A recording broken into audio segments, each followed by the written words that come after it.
이제는 로마서의 이야기를 가지고 여러분들과 함께 이야기를 나누려고 합니다. 태초에 하나님께서 천지를 창조하셨습니다. 그 창조 이야기는 창세기 1장에 기록되어 있죠. 그리고 하나님께서 이 창조 과정이 얼마나 아름다우셨는지, 얼마나 좋으셨는지, 얼마나 행복해 하셨는지 무려 1장에만 하나님이 좋으셨다, 기뻐하셨다라고 하는 말만 7번 등장하게 됩니다. 하나님께서 이 세상을 만드시고 보기에 좋았더라라고 하는 것이 7번. 성경에 2번만 같은 단어가 반복되었다 하더라도 강조하는 이야기고 의미 있는 이야기고 특별히 표현되어 있는 이야기라고 이해되고 있는 이 편에 창세기 1장에서만 하나님께서 이 천지를 만드시고 보시기에 좋았더라라고 하는 내용만 7번이니 하나님께서 이 세상을 얼마나 선하게 만드셨는가를 우리는 알 수 있게 됩니다. 뿐만 아니라 하나님께서 선하게 창조하신 것뿐만 아니라 더할 나위 없이 온전한 세상이었다라는 것을 우리는 알아차릴 수 있게 되죠. 하나님께서 창조하신 세상은 하나님의 질서에 의해서 만들어진 세상입니다. 그리고 그 모든 창조물 중에 하나님의 형상을 닮은 인간이야말로 하나님의 형상을 가지고 있었기에 하나님이 보시기에 참 좋으셨습니다. 그리고 그 모습에도 하나님의 모습이 담겨져 있었던 거죠. 하나님께서 당신의 형상으로 지어서 당신과 교제하기를 원하셨던 친밀한 관계가 되기를 원하셨고 그런 모양으로 만들어졌습니다. 그래서 인간은 하나님이 하실 수 있는 그것을 제외하고는 이 세상에서 거의 하나님과 대등할 만한 역할들을 수행하고 감당하고 있었던 거죠. 그러니까 이 세상 가운데 인간이 할 수 없는 일은 없었어요. 유일하게 할 수 없는 일이 있었죠. 그게 뭐냐면 선악을 알게 하는 나무와 생명나무는 먹지 말라. 왜냐하면 그것은 하나님에게 속해 있는 것이니까. 그것을 제외하고 나서는 인간이 이 세상에서 할 수 없는 일은 하나도 없었습니다. 그렇게 놀라운 지혜를 가졌고 하나님께서 인간에게 그런 은혜를 베푸셨던 거죠.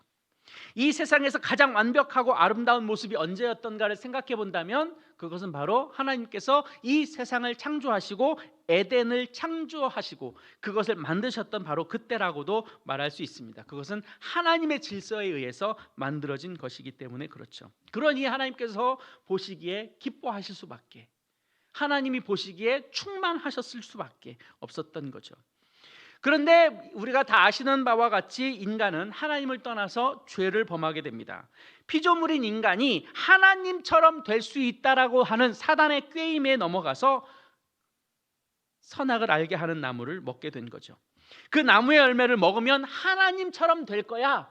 너가 그것을 먹는 날에는 정녕 밝아져서 하나님처럼 될 거야 라고 하는 사단의 유혹에 넘어가서 인간은 잠시 하나님처럼 되고자 하는 욕망 때문에 선악을 알게 하는 나무를 먹었고 그 결과로 무엇을 얻게 되느냐면 죄를 얻게 되었고 뿐만 아니라 부끄러움을 얻게 되었죠.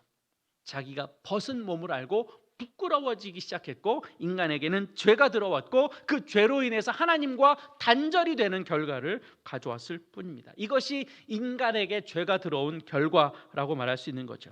하나님의 뜻을 버리고 하나님을 떠난 대가로 하나님의 심판을 받았는데 그게 뭐냐면 바로 죄로 인한 죽음이었다는 겁니다.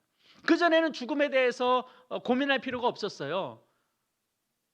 아담과 하와는 죽을 염려가 없었던 거죠. 그런데 선악을 알게 하는 나무를 먹음으로 인해서 죄가 들어왔고 하나님과 단절됐고 그것으로 인하여 하나님의 심판에 의해서 죽음이라는 것이 생겨나게 됐던 거예요.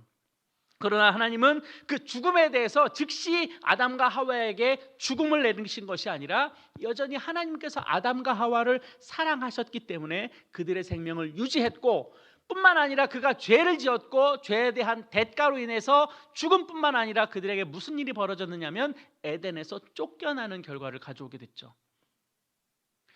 죽어 마땅한데 하나님의 죄로 인해서 죄를 범함으로 인해서 인간이 타락하게 됐고 그 죄의 결과로 죽음을 맛보게 됐고 에덴에서 쫓겨나는 결과를 가져오기는 했습니다마는 여전히 하나님께서 인간을 향한 사랑은 멈추지 않았다는 것을 알게 됩니다. 왜냐?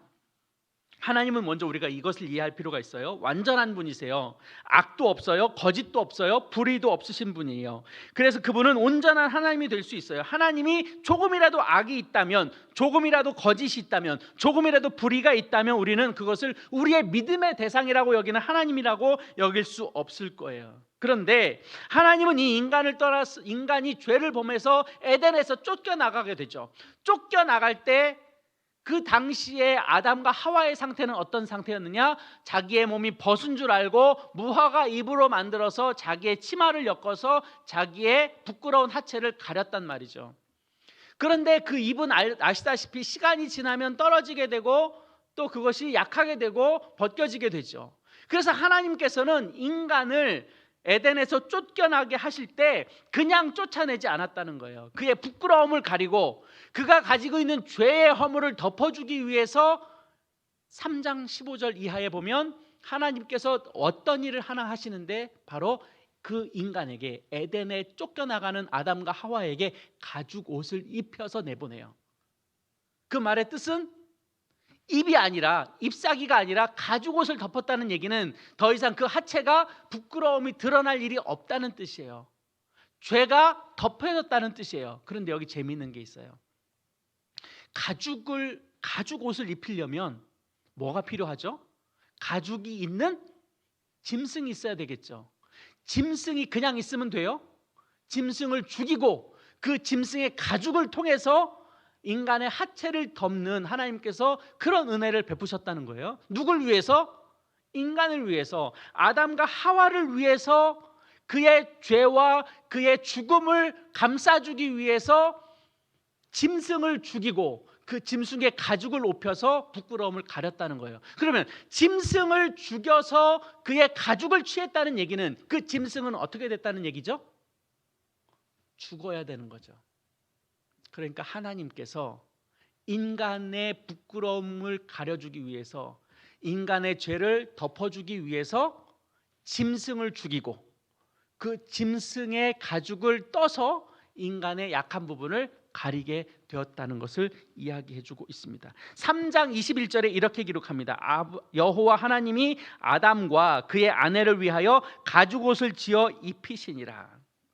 짐승을 죽여서 인간의 죄를 용서하셨고 그 짐승의 가죽으로 인간들을 살리셨고 그 부끄러움을 감추셨고 그들이 추위에 죽는 것을 면하게 하셨다는 거예요.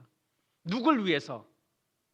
죄지은 인간을 위해서. 그러니까 하나님은 비록 인간이 죄를 지었지만 그 죄된 인간을 그냥 무참하게 처벌하거나 벌하거나 멸하거나 죽이지 않고 여전히 하나님께서 내가 끝까지 그들을 사랑하시겠다고 하신 그 말씀을 끝까지 신실하게 지키시기 위해서 인간이 하나님에게 열정을 보이거나 말거나를 상관없이 하나님은 끝없이 인간에게 당신의 사랑을 베풀고 계셨다는 거예요.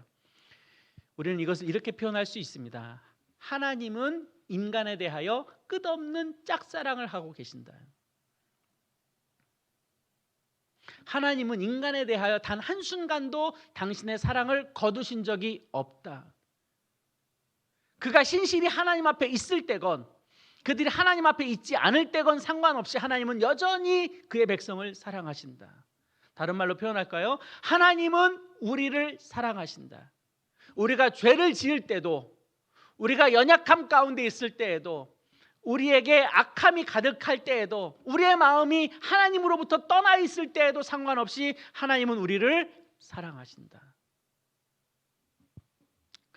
이때만 하나님의 사랑이 있었던가? 그렇지 않습니다. 하나님이 선택하신 백성이었던 이스라엘 백성들이 애굽 땅에서 400년 동안 자유를 잃고 고통 가운데 살아가던 역사를 아실 겁니다. 그것이 출애굽기 1장에 기록되어 있죠. 요셉을 알지 못하는 왕이 바로가 되어서 이집트를 통치하게 되는데 그 이집트 속에서 이스라엘 백성들이 종으로서 그 삶을 400년 동안 살아가게 됩니다. 그런데 그 순간이 다 하고 나서 하나님께서 이제 그들을 애굽 땅에서 탈출시켜서 가나안 땅으로 보내겠다고 약속을 하셨고 그 약속의 증표로 모세를 보냈고 모세와 아론을 통해서 바로 왕과 대적하게 하시고 그 바로 왕이 그것에 대해서 끝까지 거부하자 하나님께서 재앙을 내리시게 되죠. 몇 가지 재앙? 10가지 재앙. 그 10가지 재앙 중에 마지막 재앙이 뭐였죠? 장자를 죽이는 재앙인데 짐승의 첫 번째 난 큰 새끼부터 바로 왕의 첫 번째 난 아들까지 하나도 남김없이 하나님께서 거두어 가셨어요. 그런데 거기에서 피해를 보지 않은 사람들이 있었죠. 어떤 사람들이냐면 하나님께서 말씀하신 것처럼 어린 양의 피 죽여서 그 어린 양의 피를 좌우 설주와 가운데 임방에 피를 바르게 되면 하나님의 죽음의 사자가 그 집을 패스오버 해준다고 그래서 6월 담을 넘었다 해서 6월절이거든요. 그러니까 하나님의 사자가 죽음의 사자가 어린 양의 피가 묻어있는 그 문설주 좌우 임방과 설주에 피가 있는 것을 보면 죽음의 사자가 그냥 그걸 뛰어넘어가고 패스오버 한다라는 뜻이에요. 그래서 그 어린 양의 피가 붙어있는 발라져 있는 그 집은 죽음의 사자가 넘어가게 되고 그 집에 있는 장자들은 살아남을 수 있게 되었던 거죠. 그것에 허락된 사람들이 누구였느냐면 바로 이스라엘 백성들이었던 거죠. 자, 하나님께서 당신의 백성을 살리기 위해서 무슨 일을 하셨느냐? 하나님께서는 어린 양을 잡아서 그 어린 양의 피를 가지고 생명으로 넘어갈 수 있도록 길을 열어 놓으셨던 거예요. 하나님께서 당신의 백성을 살리시고 당신의 뜻을 이루어서 가나안 땅으로 인도하기 위해서 생명을 살리고자 하셨던 일이 무엇이었느냐? 어린 양을 잡아서 그 인간을 대신하여 죽이게 된 사건이 있게 되고 그 사건을 통해서 이스라엘 백성들은 구원을 얻게 되는 겁니다. 이스라엘 백성은 또 출애굽하게 돼서 홍해를 건너가고 시내산 밑에 이릅니다. 시내 광야에 이르러서 비로소 이제 모세를 통하여 이스라엘 백성과 하나님과의 새로운 언약을 맺게 되는데 보세요. 그 전에는 하나님께서 누구랑 이야기하셨느냐면 아브라함이랑 이야기하셨어요. 이삭, 야곱, 요셉 그리고 모세를 통해서 하나님께서 역사하셨어요. 하나님의 계시된 말씀이 그들을 통해서 흘러갔어요. 그런데 이제는 하나님의 역사의 내용이 한 사람 한 사람에게 임한 것이 아니라 하나님과 이스라엘 민족이라고 하는 대단히 민족과 언약을 맺게 되는 첫 번째 사건이 벌어지게 돼요.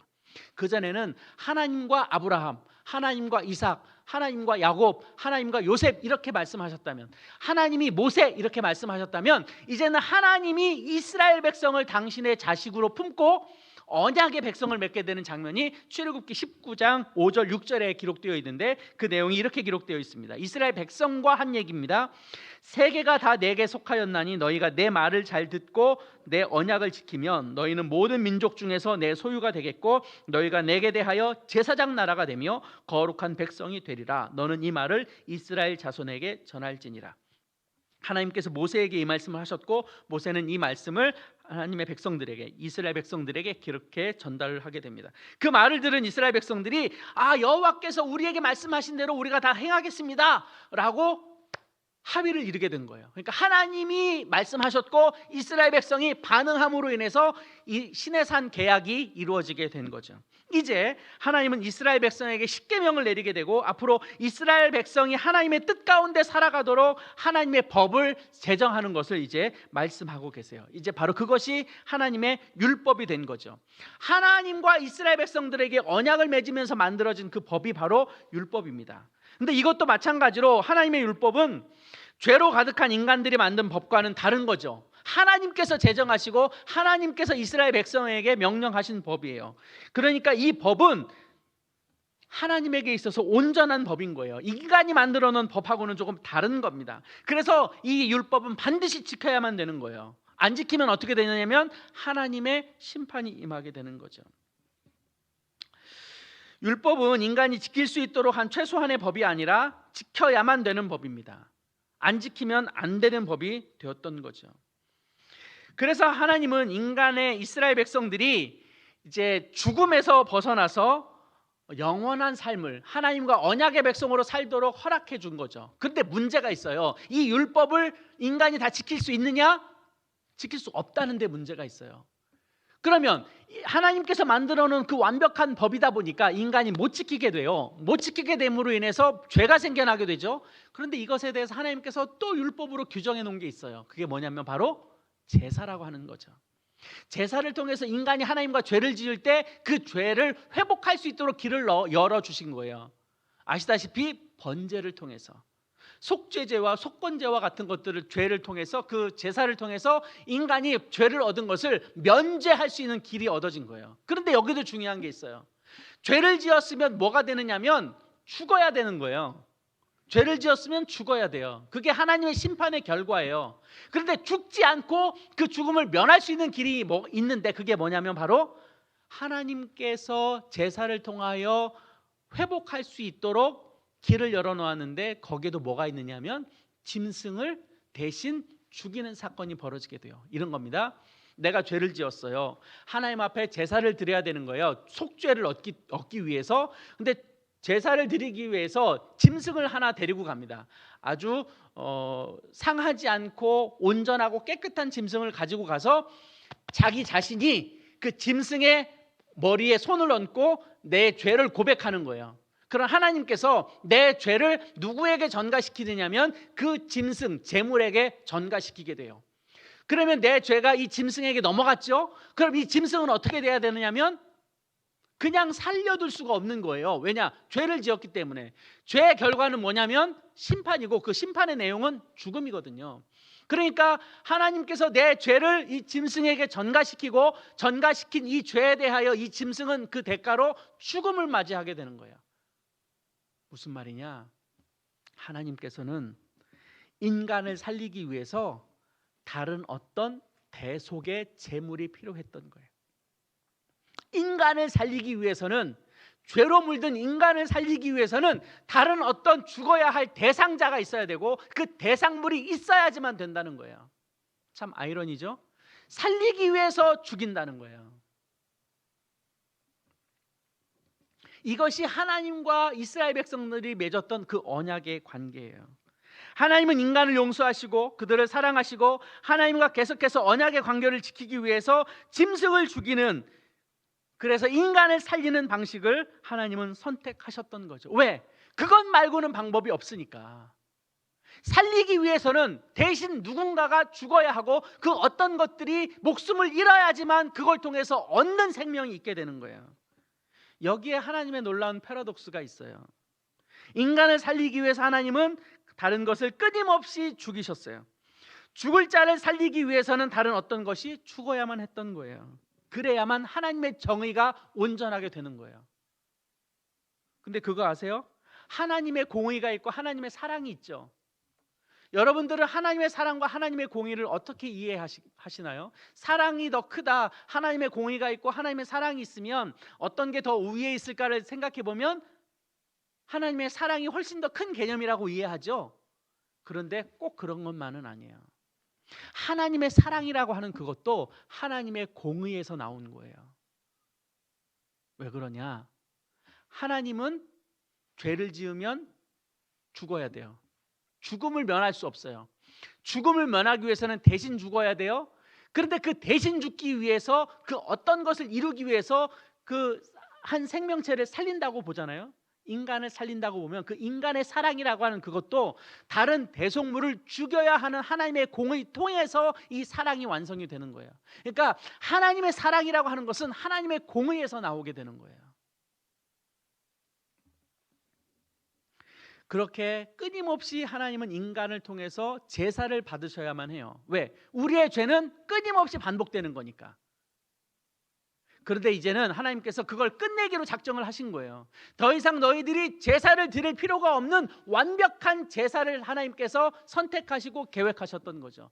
더 이상 인간이 다른 제물을 가지고 때마다 죄를 지을 때마다, 잘못할 때마다 번제를 드려야 될 그 수고로움을 완전히 없애고 완벽한 제사를 하나님께서 만들어 놓으셨는데, 바로 그것이 누구냐면 예수 그리스도를 십자가에 달리게 하신, 예수 그리스도를 통한 제물이 되게 하신 그 하나님의 놀라운 사랑하심이 있는 거예요. 그렇게 예수님이 인간의 죄의 문제를 완전하게 해결하기 위해서 죽으셔야만 했던 거예요. 예수님이 안 죽으셨으면 어떻게 되셨을까요? 우리의 죄는 우리의 죄로 인해서 죽음을 면할 수 없어요. 그러니까 인간이 하나님 앞에서 영원히 살 수 있는 길을 하나님께서 만들어 놓기 위해서 그 방편으로 무엇을 하셨느냐면 바로 예수 그리스도를 십자가에 달려 죽여야만 하는 사건을 가지고 있었던 거죠. 성도 여러분, 예수님은 죽으셔서 우리를 살리셨어요. 그리고 하나님은 우리의 죄로 인해 죽은 예수를 살리셨죠.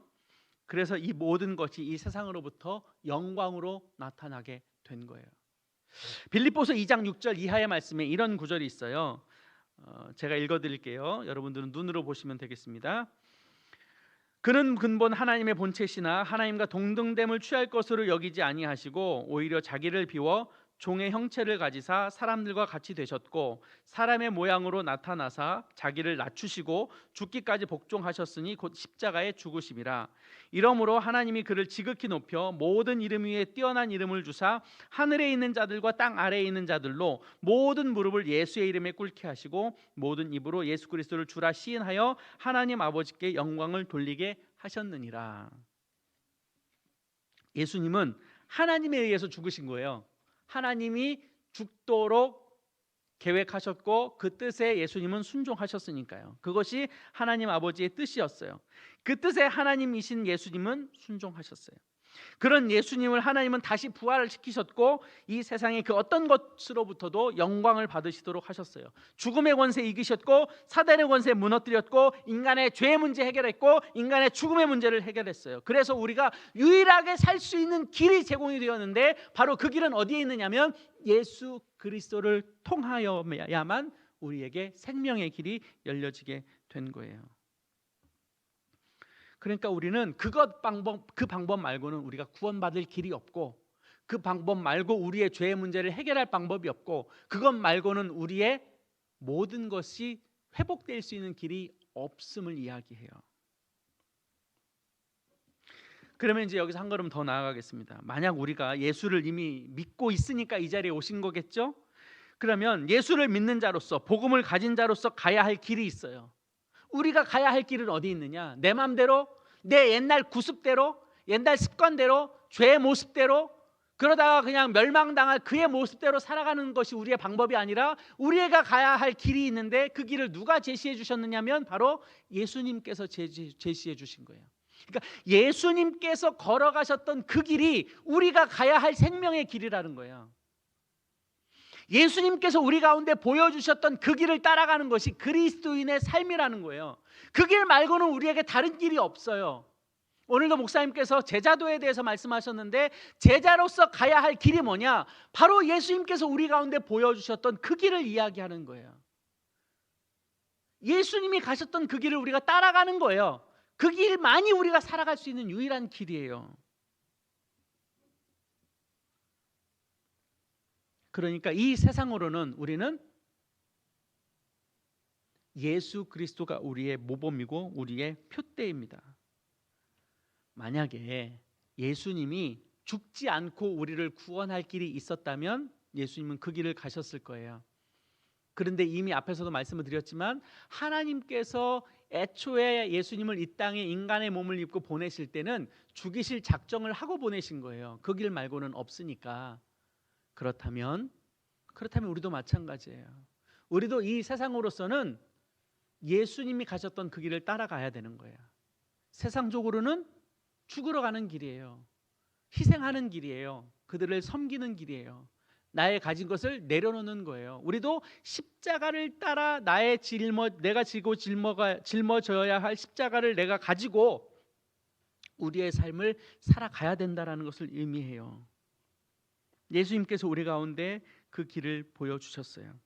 마태복음 10장 38절 39절에 이렇게 말씀합니다. 또 자기 십자가를 지고 나를 따르지 않는 자도 내게 합당하지 아니하니라. 자기 목숨을 얻는 자는 잃을 것이요 나를 위하여 자기 목숨을 잃는 자는 얻으리라.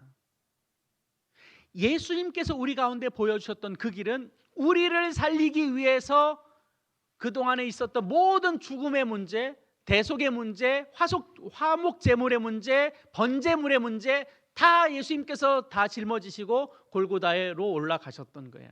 그리고 골고다에서 모든 문제를 해결하셨죠. 그러니 우리가 가야 할 그 길은 바로 예수님이 바로 십자가를 지고 가셨던 그 길, 그 길을 가지고 가는 거예요. 그러니 죽어야 사는 거예요. 살고 싶으세요? 그럼 여러분들은 죽으셔야 돼요. 영원히 살고 싶으세요? 그럼 이 세상의 것들을 내려놓으셔야 돼요.